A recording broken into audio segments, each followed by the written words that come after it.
you see Route 66 stuff all over the place, even where Route 66 never went, because people have this idea of it, this attachment to it, even if it never went to their community. And I mean, in the communities that it didn't touch, they were also affected by Route 66 in a negative way, right? So we're fortunate in Albuquerque to have it run through it different parts, either up 4th, down 4th, through Central, and it bisected itself. But for other communities that it didn't go to, much like the railroad, right, where those stations didn't go, it had a huge economic impact on those towns or those communities. And, I think 20, 30 years into it, we're probably really upset that their local politicians didn't fight for Route 66 to go to them. You owned the car.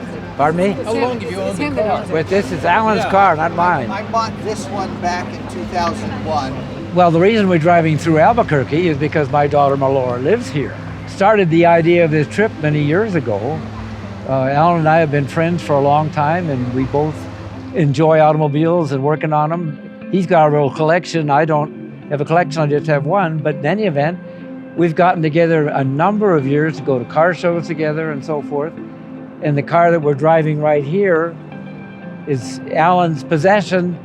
He's been having restored for years and years, and is finally ready to take back home where he now lives in California.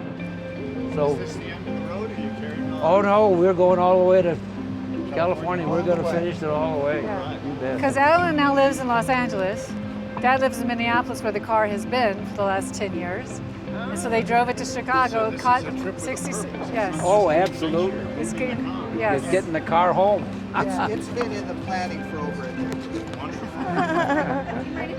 Not at all. Maybe hold that so you have to share. Yeah. No, I love the place. It's one of my favorite cities, and it has just about everything: mountains and rivers and deserts and whatever you want to name. So, And I love your cuisine.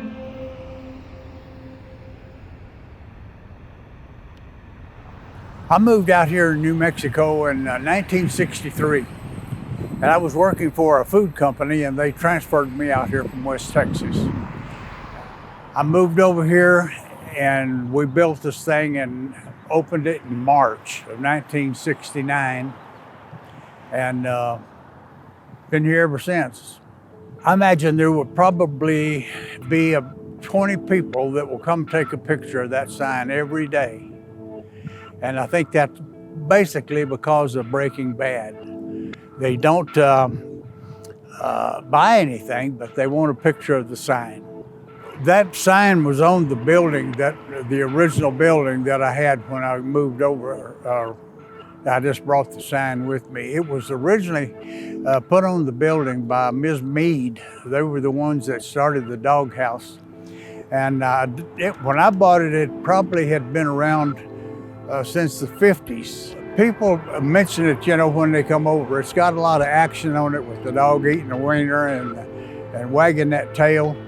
I think that really makes a big difference, because in the hot dog business, it's just something that worked well with a hot dog, eating a hot dog and wagging its tail, and the lights going with it in automation. And I think that automation makes a heck of a difference. The interstate has made a lot of difference with people coming through town too. A lot of people don't stop unless they get gas, and they never get off of I-40 and just keep going. We don't get the traffic from tourists like we used to. I think it's these signs that they're building now, they just need to have the automation to them, where they're making movement and really attract some attention instead of just being a plain sign.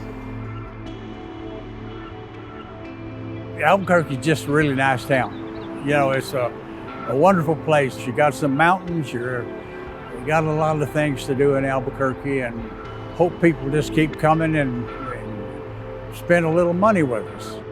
Nice signs have been taken down. People have gone out of business over the years, and the signs have came down and they've just wound up in a junk pile. And I think that it'd be more impressive if you have some good signs to show up on Central.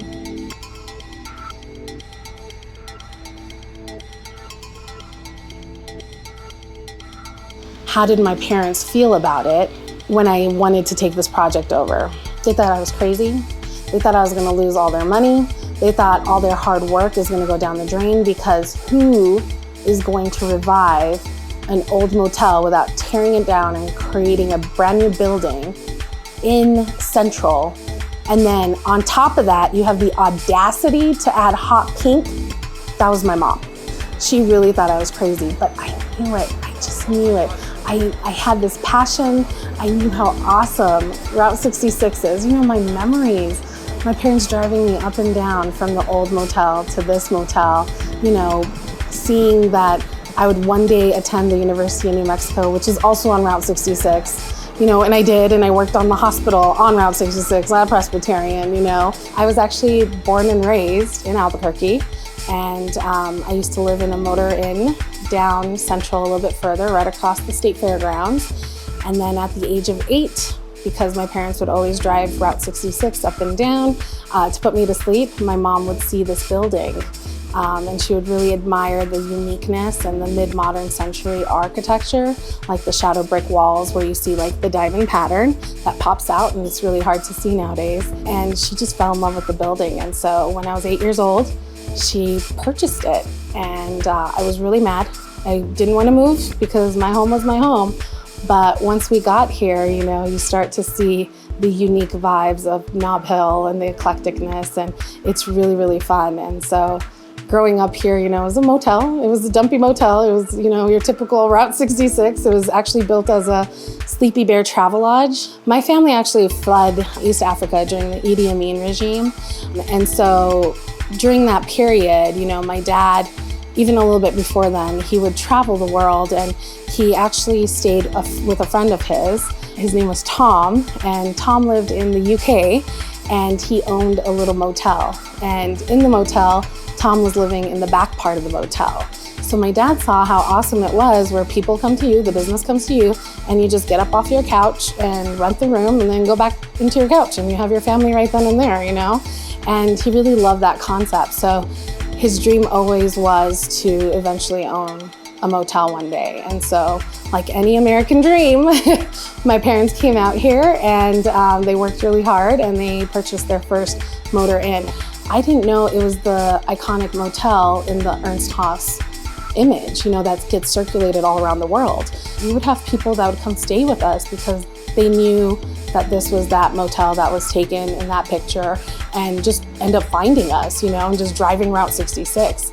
Neon is iconic, and I think when you think Route 66, especially in Albuquerque, you think neon, you know, and true neon is bright, and there's a certain type of allure and desire for that, and able to really customize a color. And actually, I had to look at El Vado's sign a couple of nights, you know, just to see kind of what colors did we want around the Zazz, what colors did we want in the Route 66 and such. Just kind of understanding what that looked like and how bright that was in comparison to these like new LEDs that are out there. They don't just hit as bright, and especially on a sign that's so big and tall. We wanted to make sure that if it was foggy or rainy, it really shined through. And since, you know, Nob Hill is very hilly, that you could see it from Matucci's or, you know, the old Kellys or the Ford motor, and just really pop out. Being from East Africa, Zanzibar, my cousins, when I'd go visit them, they're like, oh my God, you're from New Mexico. You know, they would think Wild Wild West, and then they would hear about like the Mother Road and like taking these road trips and seeing like this, you know, 1960s kind of allure, and, you know, the cool cars and the neon, and like that is the impression and the epitome of what America is on the outside of this country. And I had that impression even before owning a iconic Route 66 motel, might I add. And I started to really see my passion arise from that.